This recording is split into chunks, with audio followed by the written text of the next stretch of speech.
Dalam pertemuan dengan Presiden Prabowo kemarin, para pimpinan partai politik dan DPR sepakat tunjangan dan fasilitas wakil rakyat dievaluasi. Lalu sejauh mana komitmen ini akan dilaksanakan? Tunjangan dan fasilitas apa saja yang akan dievaluasi? Kita ulas bersama PLT Koordinator ICW Almas Syafrina dan mantan anggota DPR dari fraksi Partai Demokrat Didi Irawadi Syamsuddin. Selamat malam Bung Didi, Mbak Almas. Selamat malam Mas Radi. Selamat malam. Ya, baik Bung Didi. Saya ke Anda dulu sebagai orang partai politik juga dan pernah beberapa periode ada di parlemen ya, Bung Didi.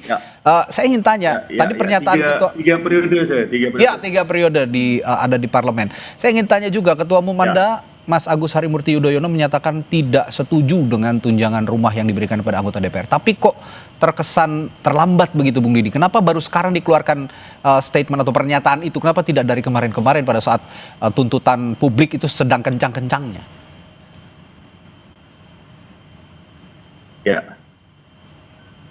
Ya, silakan Bung Didi. Baik, pertama-tama tentu memberikan apresiasi kepada Presiden Prabowo dan juga Ketua Umum kami ya yang kemarin memberikan statement dan pernyataan.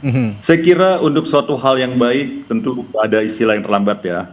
Ini selama ini saya melihat, saya agak menyesalkan ya, sahabat-sahabat di DPR, sahabat-sahabat saya di DPR agak terlambat membuka komunikasi dengan publik terkait tunjangan-tunjangan ini ya. Adanya tunjangan ini kalau dibicarakan dari awal dengan publik sebelum di launching turunnya tunjangan yang 50-60 juta itu, ketika publik nggak setuju jangan jalan gitu kan, bisa mengadakan memanggil ya, meminta pendapat publik ya dari tokoh masyarakat, tokoh kampus dan lain-lain. Ini boleh nggak ini? Oke. Peka lagi ya mereka ya. Jadi kita nggak bisa menyalahkan presiden atau ketua umum partai yang ada, ketua fraksi dan ketua partai yang ada. Tetapi saya kira lebih pada kesalahan tidak, mohon maaf, kurang transparan dan kurang membuka komunikasi kepada publik terkait anggaran ini ya. Menyangkut anggaran itu hal yang sangat peka, hal yang sensitif. Harusnya bukan masalah jumlahnya besar ya, tentu ini jumlah yang cukup besar, tapi kalau transparan ya, lalu membuka kepada publik itu lebih baik. Dan lebih baik lagi jika lebih peka pada masyarakat tentunya ya, dengan melihat kondisi hari ini masih banyak orang yang sulit ya, pengangguran terdidik meningkat, belum lagi daya beli masyarakat yang sulit ya, penghasilan guru yang kecil pula. Harusnya ada rasa peka, rasa empati terhadap ini menurut saya. Jadi ini suatu hal yang nggak boleh diulangi lagi ke depan oleh sahabat-sahabat saya di sana. Saya yakin masih banyak sahabat-sahabat yang baik yang mementingkan kepentingan rakyat. Tetapi ada komunikasi yang kurang elok, kurang baik, kurang peka. Beberapa teman DPR di sana mengakibatkan demikian kemarahan dan kebencian kepada DPR. Ini sangat disayangkan. Bung Didi, tapi bagaimanapun Demokrat menempatkan representasi wakil rakyatnya di DPR. Jika Anda berbicara DPR, berbicara juga Demokrat yang ada di DPR begitu. Kenapa ini tidak pemikiran ini tidak segera saja langsung diambil inisiatif oleh Partai Demokrat? Kami tidak setuju sejak awal dan kami mengimbau kepada anggota-anggota yang lain juga untuk mengikuti kami sebagai anggota parlemen dari Partai Demokrat begitu, Bung Didi. Saya kira ini bukan persoalan Demokrat aja ya. Ini saya kira seluruh partai ada fraksi dengan jumlah kursi yang besar. Ya, saya menyesalkan semuanya ya. Saya harus objektif ya, menyesalkan semuanya. Kita nggak bisa bicara Demokrat fraksi terkecil hari ini ya, tetapi di sana ada fraksi-fraksi besar, fraksi-fraksi menengah, Demokrat termasuk yang artinya Anda merasa suara Partai Demokrat tidak terlalu didengar selama ini, bagaimana? Artinya ini persoalan seluruh, begini, harus melihat ini seluruh yang saya kira sudah bagus ya, langkah yang tidak ada kepekaan, tidak ada rasa empati itu lebih tidak baik ya. Memang kita harus berani mengkritisi, introspeksi, agak terlambat semua partai yang ada di sana. Jadi ini bukan arahnya Partai Demokrat atau partai mana, tetapi semuanya Ya. ini menjadi evaluasi yang baik ya. Rasa ada transparansi, ada kepekaan terhadap masyarakat. Tidak ada segelintir anggota dewan yang mengeluarkan kata-kata yang kurang elok ya. Hal yang sepele kalau kita lihat kemarin ya. Hanya menari-nari di DPR yang sebenarnya dalam keadaan negara normal baik-baik saja, wajar aja ya. Orang menari, negara sedang tidak baik-baik saja ya. Tetapi lalu ada konten-konten, ada pernyataan-pernyataan yang kasar, itu yang disesalkan, akibatnya menambah kemarahan soal tunjangan yang dari awal menurut saya kurang peka terhadap masyarakat. Oke, baik Bung Didi, saya sepakat dengan apa yang Anda utarakan soal bagaimana DPR menyikapi keluh kesah publik secara kolektif dan kolegial, itu yang tidak muncul secara kelembagaan di DPR saat ini. Tapi kita geser lagi ke topik tunjangan, soal tunjangan ini. Tapi sebelum saya lanjutkan perbincangan bersama Mbak Almas, saya ada visual terbaru yang akan kami hadirkan saat ini, bahwa TNI Polri saat ini menggelar patroli lanjutan yang dilakukan di sejumlah wilayah di Jakarta. Ini adalah visual terkini yang Anda saksikan, visual terbaru yang kami sajikan di layar kaca Anda, untuk memastikan ibu kota ataupun Jakarta saat ini masih dalam keadaan kondusif, keadaan aman, setelah kemarin berhari-hari ada aksi unjuk rasa atau aksi demonstrasi yang berujung kericuhan. Meskipun unsur kericuhan itu tidak serta-merta dilakukan sepenuhnya oleh para pengunjuk rasa. Presiden saja sudah mengatakan bahwa ada penyusup, ada orang-orang yang tidak bertanggung jawab untuk menciptakan huru-hara pada saat aksi unjuk rasa dilakukan di sejumlah titik di Jakarta, termasuk juga di beberapa daerah di Indonesia. Ya, kembali ke topik kita malam hari ini soal tunjangan DPR yang akan dievaluasi oleh DPR maupun pemerintah.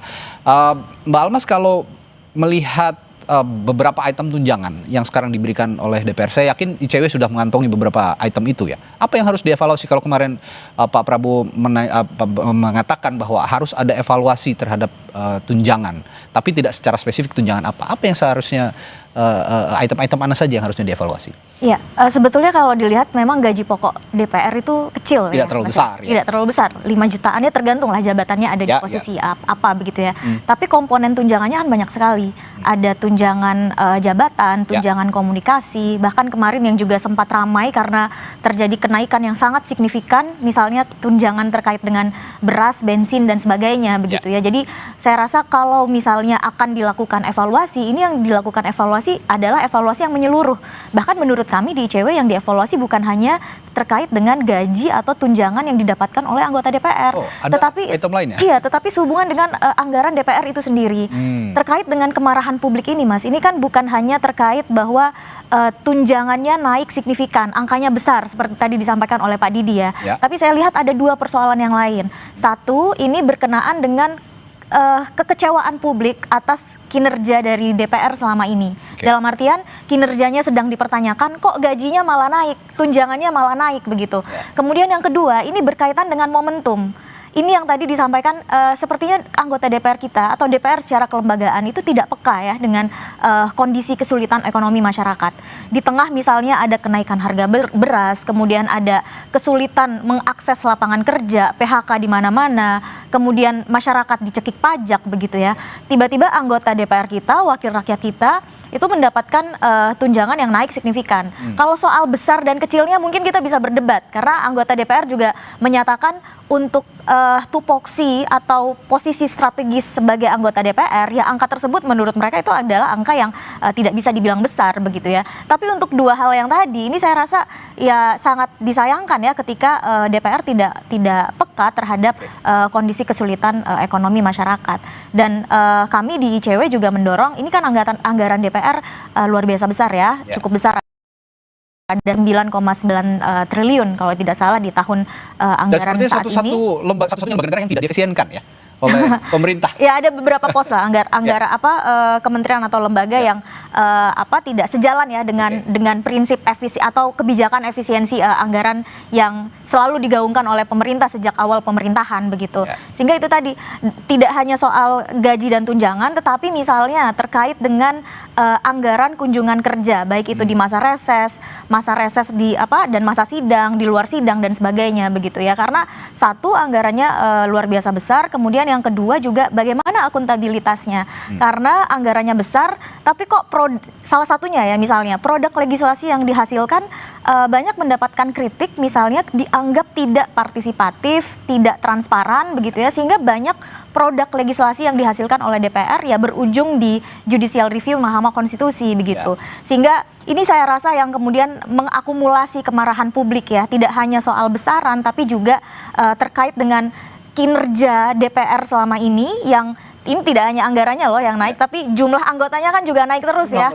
Dari 575 anggota naik 580 anggota ya, ke depan ada kemungkinan juga akan bertambah begitu. Dan yang kedua yang tadi ya momentumnya, dan saya rasa itu yang sangat melukai hati rakyat karena kita dipertontonkan pada satu kebijakan yang tidak sejalan begitu, kontradiktif.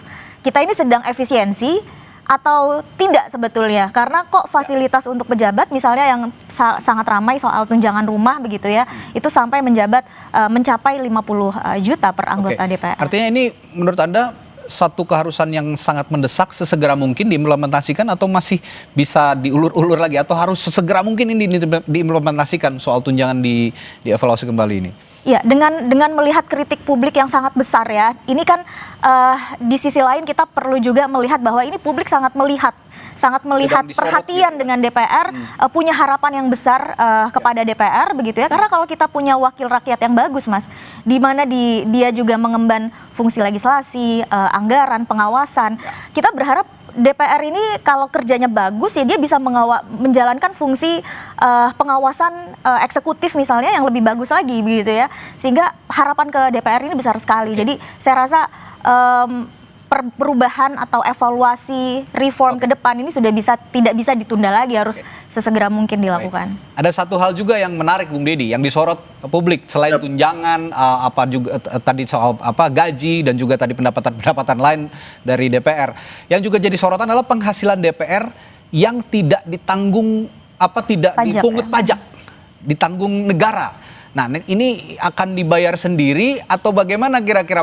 Demokrat punya punya pemikiran ke arah sana atau punya usulan tidak bahwa lebih baik pajak ini nanti dibayar sendiri begitu? Saya harus cerita di era saya ya. Era sekarang saya tidak detail, tidak tahu. Di era saya setiap kita menerima gaji dan lain-lain itu ada potongan ya.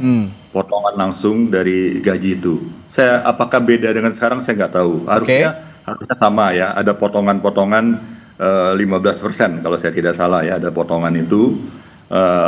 Ya tentu yang paling utama di sini menurut hemat saya tentu bagaimana transparansi ya. Kalau kita kembali tadi ke kalau saya rasa nggak mungkin nggak dipotong pajak ya. Artinya ada pajak yang dipotong dari pendapatan anggota DPR? Ada jelas ya, potongan pajak berapa itu tercantum di sana ya.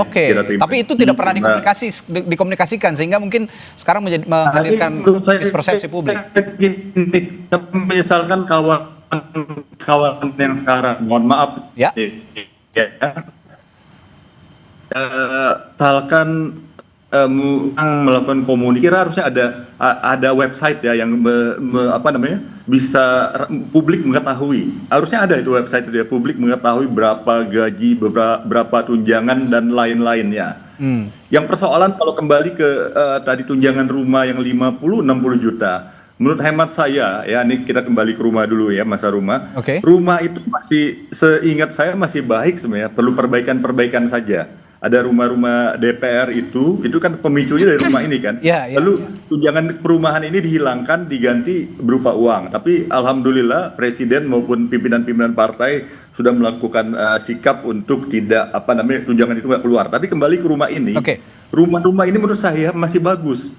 Dan pada era saya rumah ini saya jadikan rumah aspirasi ya. Orang-orang dari dapil, rakyat dan sebagainya kalau ke Jakarta. Tidak perlu nginap di hotel atau di mana, jadi rumah gratis buat rakyat. Rakyat pada DPR ini bukan dapil aja, seluruh Indonesia. Mana kala ada yang datang menyampaikan aspirasi, gunakan rumah itu, ya. Rumah itu gunakan sebaik-baiknya. Memang ada sebagian rumah ditempatin oleh anggota-anggota dari daerah. Karena saya punya rumah di Jakarta, tapi ini kembali lagi gagasan perbaiki saja rumah yang ada gitu loh. Nah, kenaikan tunjangan itu kurang komunikasi oleh dengan ya. Sebenarnya ini gagasan yang sangat baik yang harus juga bisa dicontoh oleh teman-teman di DPR saat ini. Saya akan lanjutkan hal itu nanti, tapi saya akan juga mengajak Anda pemirsa Sapa Indonesia Malam untuk melihat visual terkini lagi dari proses patroli yang digelar oleh TNI Polri gabungan di sejumlah wilayah di Jakarta untuk memastikan kondisi Jakarta dalam keadaan kondusif setelah berhari-hari kemarin dilanda aksi unjuk rasa yang berujung kericuhan di sejumlah wilayah di Jakarta.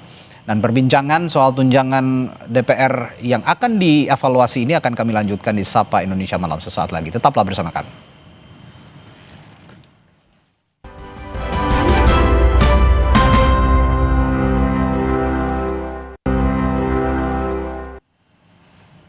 Kembali di Sapa Indonesia Malam, saudara. Sebelum kami lanjutkan perbincangan, kami ajak kembali untuk menyaksikan visual terbaru dari gelaran patroli yang dilakukan oleh TNI Polri untuk memastikan kondisi Jakarta kondusif setelah terjadinya beberapa hari yang lalu ada aksi unjuk rasa yang berujung kericuhan di sejumlah titik.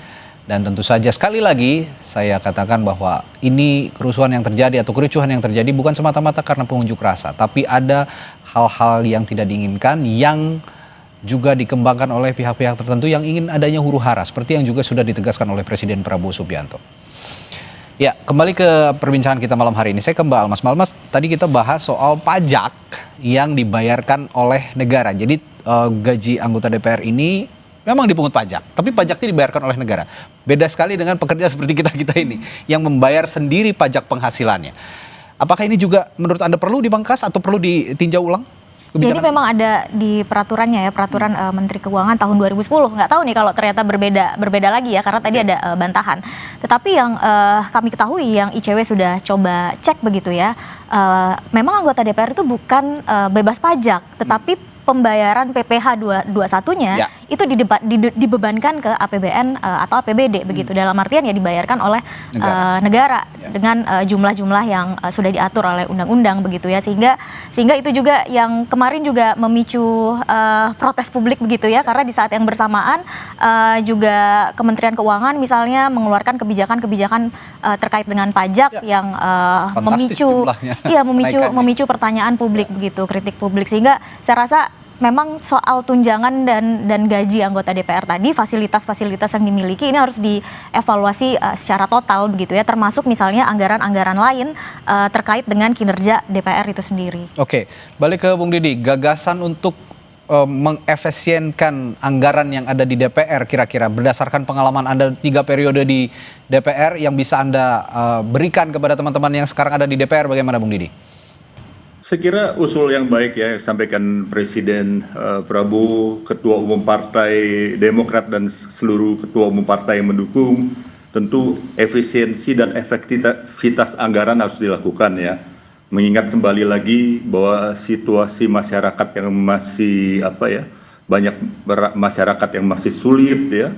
Tentu kepekaan ini harus dilakukan, dan saya yakin kawan-kawan di DPR banyak yang sepakat dengan ide efisiensi ini, tetapi dilakukanlah dengan sebaik-baiknya ya, termasuk moratorium perjalanan-perjalanan yang tidak perlu ya, perjalanan dinas, perjalanan ke luar negeri dan lain-lain, itu yang disampaikan Presiden Prabowo saya kira bagus ya.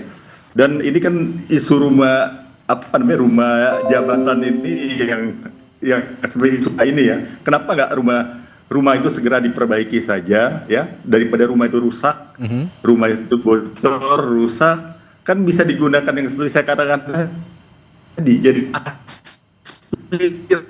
aspirasi bagi dapil dan seluruh rakyat, kan biarkan ya, kasihan itu rumah pos Ulu Jami ya, Jadi kan juga bagian dari efisiensi anggaran terkait diskusi kita pada hari ini ke rumah, tapi ke anggota DPR. Saya kira rumah itu diaktifkan lagi. Toh bagi anggota-anggota DPR dari daerah yang banyak sekali akan berguna rumah itu ya. Rumah yang ada itu akan sangat berguna menurut hemat saya.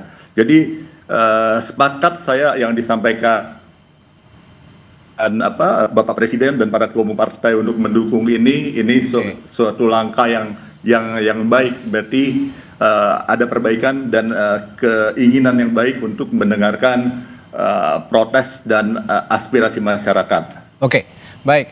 Tapi ada satu hal lagi yang perlu dipastikan nih Mbak Almas. Kalau kemarin bicara soal evaluasi tunjangan DPR ini, kalau kata-kata evaluasi maksudnya ini dihapus, kalau menurut Mbak Almas nih ya, baiknya dihapus, dikurangi, atau hanya diganti saja nomenklaturnya atau nama pos anggarannya? Iya, kalau dihapus rasanya sulit ya, karena kalau kita tahu kan memang komponen take home pay anggota DPR itu lebih banyak ya di tunjangan. Gaji pokoknya kan kecil, bisa dibilang ya kecil lah untuk jabatan sebagai anggota DPR, bahkan pimpinan sekalipun begitu ya. Sehingga rasanya yang perlu dilakukan adalah perampingan itu tadi. Misal terkait dengan tunjangan perumahan 50 juta per bulan begitu ya, per bulan loh, bukan per tahun begitu. Kalau dikali 1 tahun saja 50 juta sudah berapa dikali 5 tahun, ini kan yang menjadi pertanyaan publik. Dan di sisi lain kita dihadapkan pada sikap flexing begitu ya anggota DPR yang banyak mempertontonkan betapa mereka sebetulnya punya rumah yang sangat mewah begitu. Tidak hanya satu rumahnya, punya rumah kedua, punya rumah ketiga dan segala macam gitu. Sehingga yang menjadi pertanyaan publik ketika sudah punya rumah seperti itu, ada juga komplek perumahan DPR, kenapa harus ada tunjangan yang cukup besar 50 juta per bulan begitu. Dan kalau tadi disebut perumahan DPR, ini kan memang kemarin anggota DPR banyak yang menyebut bahwa ini perumahan sudah tidak layak ya. Nah ini juga sebetulnya upaya untuk merehabilitasi, merenovasi rumah ini kan sudah ada. Tapi yang terjadi kemudian yang sempat ramai juga beberapa tahun lalu ya ada dugaan korupsi di situ begitu kan. Jadi memang ya di sini problemnya tidak hanya terkait dengan tunjangan rumah yang besar ya, tetapi kegagalan menjaga rumah yang sudah disediakan oleh pemerintah begitu. Walaupun lokasinya di Kalibata ya, disebut cukup jauh dengan kantor di Senayan dan segala macam. Tapi ya bersikap empati lah. Hari ini juga banyak pekerja di Jakarta yang rumahnya juga jauh, tetapi mereka masih bisa hadir ke kantor begitu ya, bekerja dari pagi sampai malam, dan itu dilakukan setiap hari begitu. Kenapa kemudian anggota DPR tidak bisa melakukan hal yang sama begitu? Hal serupa. Nah, satu lagi ya yang menarik juga untuk kita jadikan bahasan. Ada juga uang pensiun DPR. Katanya publik ini protesnya kerja cuma 5 tahun, negara bisa membayarnya seumur hidup. Sampai detik ini saya juga akan tanya ke Bung Didi kalau begitu sebagai mantan anggota parlemen. Apakah Anda juga masih menerima uang pensiun, Bung Didi? Ada pensiun sejumlah 3 juta yang memang kita harus terbuka ya, itu 3 juta silakan. Lebih ya, 3,5 kalau nggak salah saya lupa, itu seumur hidup untuk DPR. Ya, saya serahkan pada masyarakat, keinginan masyarakat apa saya hormatin ya. Kalau memang itu harus di stop ya nggak ada masalah buat saya. Ya saya kira kalau memang kita serahkan ke masyarakat. Nah ini masih lama nggak saya bicara? Iya silakan Bung Didi. Ada hal kecil yang tapi bisa jadi hal bermasalah, bagaimana kepekaan anggota dewan ya. Ini mohon maaf kawan-kawan di DPR, ini sejak zaman saya juga dulu ya. Ini hal kecil, kadang-kadang kehormatan kita saya kira bukan dinilai dari tampilan kita flexing ataupun tampilan-tampilan sederhana nih. Mohon maaf mungkin ada yang marah teman-teman. Saya tidak pernah menggunakan mobil yang nguing-nguing, apa namanya sirene. Saya kenal dengan Bung Didi sejak lama. Memang saya saksikan Pak Bung Didi sejak awal saya nggak mau. Mohon maaf kawan-kawan ya, itu saya kira akan kesannya kita makin jauh dari rakyat. Kalau di Jakarta pun bikin macet jalanan, ini hal kecil tapi peka. Karena masyarakat suka bisikin saya ya, karena kita turun, ini anggota dewan nih bikin macet segala. Sorry teman-teman, janganlah itu. Ini banyak hal lain juga. Hal-hal yang peka. Bukan nggak boleh nguing-nguing tadi ya, sirene bukan nggak boleh. Dalam tugas-tugas tertentu, rombongan dan lain-lain, atau tugas harus rapat cepat silakan. Tetapi untuk kedapil kan ini saya nggak pernah ya. Kita rasanya harusnya kita merasa ada yang masyarakat itu ada rasa kebencian kemarahan dalam hati masyarakat kita harus bisa merasakan. Kita hindari itu saya kira ya. Jadi apalagi flexing, mohon maaf ya. Saya sebenarnya anggota DPR dari dengan segala kerendahan hati dari yang lumayan berada ya. Saya bisa aja flexing dan sebagainya. Tapi bisa melakukan dari awal saya ini. Jadi saya mengimbau kawan-kawan karena saya cinta pada kawan-kawan di DPR dan cinta pada masyarakat. Hal-hal yang sekecil apapun dihindarilah ya, apalagi situasi sekarang. Kalau negara kita udah maju kayak parlemen Skandinavia dan lain, padahal mereka sederhana juga ya. Ya silakan joget-joget dan sebagainya. Joget-joget itu hal yang wajar sebenarnya, bukan hal yang salah. Tetapi lihatlah timingnya menurut saya, lihat timingnya. Karena kita kan ini wakil rakyat ya, kita ingin dicintai oleh rakyat dan kita ingin mencintai segenap rakyat Indonesia. Jadi saya kira dari hal yang kecil-kecil sampai hal flexing di sosial media dan lain-lain, janganlah sebaiknya. Karena kita menyerahkan diri kita untuk negara ya, untuk negara ini. Terakhir saya ke Mbak Almas. Lalu Mbak Almas, bagaimana menurut Anda membuat kinerja DPR terutama penggunaan uang negara ini bisa lebih akuntabel, bisa lebih transparan dan diketahui publik, terutama soal produktivitas DPR juga yang harus dipertanggungjawabkan, mengingat tadi anggaran yang dikeluarkan juga tidak sedikit untuk DPR. Iya, saya rasa apa yang terjadi hari ini, Mas, bagaimana publik memberikan kritik yang keras begitu ya kepada DPR yang anggaran tunjangannya naik, kemudian juga kinerjanya dipertanyakan dan lain-lain. Ini adalah pembelajaran yang penting sekali. Ini sudah tidak lagi anggota DPR memang harus berubah. Bahkan tidak hanya anggota DPR, tapi seluruh pejabat kita. Karena yang menunjukkan gaya hidup mewah, kemudian yang mendapatkan fasilitas kelas atas begitu. Ini kan bukan hanya anggota DPR, tapi juga pejabat-pejabat kita di eksekutif begitu ya. Kemudian juga komisaris BUMN dan lain-lainnya. Sehingga memang ini saatnya untuk berbenah. Ini publik itu sedang menunjukkan bahwa suara publik itu tidak hanya di 5 tahunan sekali di kotak suara, tetapi kita bisa mengkritik anggota DPR kita dan bahkan ini sudah ada arahan dari partai politik nonaktif ya, meskipun ya nonaktif itu tidak dikenal juga di Undang-Undang MD3. Tapi kalau memang serius ya evaluasi anggota DPR-nya request untuk dilakukan PAW begitu ya. Kemudian untuk meningkatkan akuntabilitas, sebetulnya di era teknologi digital sekarang rasanya ada banyak sekali cara yang bisa dilakukan oleh DPR. Website DPR itu kan sudah ada sebetulnya, maksimalkan. Dan ini kan kritik sebetulnya tidak hanya terkait dengan anggaran DPR ya, tetapi juga terkait dengan fungsi legislasi itu sendiri. Ada banyak sekali catatan dari publik ketika DPR membahas satu undang-undang. Tidak hanya satu, sebetulnya ada banyak undang-undang yang kemudian mengenyampingkan prinsip partisipatif, transparan, dan akuntabel begitu. Bahkan kita tidak dapat mengakses misalnya draft dari undang-undang itu yang mana. Dan ketika publik menyampaikan kritik, nanti dijawab, oh itu draft yang lama. Ini kan lucu sebetulnya. Kalau agar tidak ada kesalahpahaman di publik, ya sajikanlah informasi terupdate yang bisa diakses oleh DPR, oleh publik begitu ya, terkait dengan kerja-kerjanya DPR begitu. Fungsi legislasinya, kemudian hasil pengawasan, kunker tadi misalnya yang banyak dibahas, baik itu ke dapil, kemudian ke luar negeri dan segala macam. Laporannya itu kita bisa akses di mana, dan tentu saja laporan yang diharapkan publik itu kan tidak hanya selembar 2 lembar yang menjelaskan oh hari ini pergi ke sini agendanya ini begitu ya, tapi apa hasilnya? Ya kita kan harus bicara hasil. Kalau sekedar misalnya kunjungan ya kenapa tidak dilakukan desk study aja begitu? Kalau saya berpikir ini memang harus immediate, harus sesegera mungkin diimplementasikan supaya juga publik bisa bukan hanya terpuaskan, tapi juga bisa memaklumi kondisi-kondisi yang terjadi saat ini, terutama jika anggota DPR-nya juga bisa lebih bersahaja, lebih bisa berempati mengikuti perkembangan publik saat ini. Terima kasih PLT Ketua Koordinator ICW, Mbak Almas Syafrina, dan juga mantan anggota DPR RI dari fraksi Partai Demokrat, Bung Didi Irawadi Samsudin.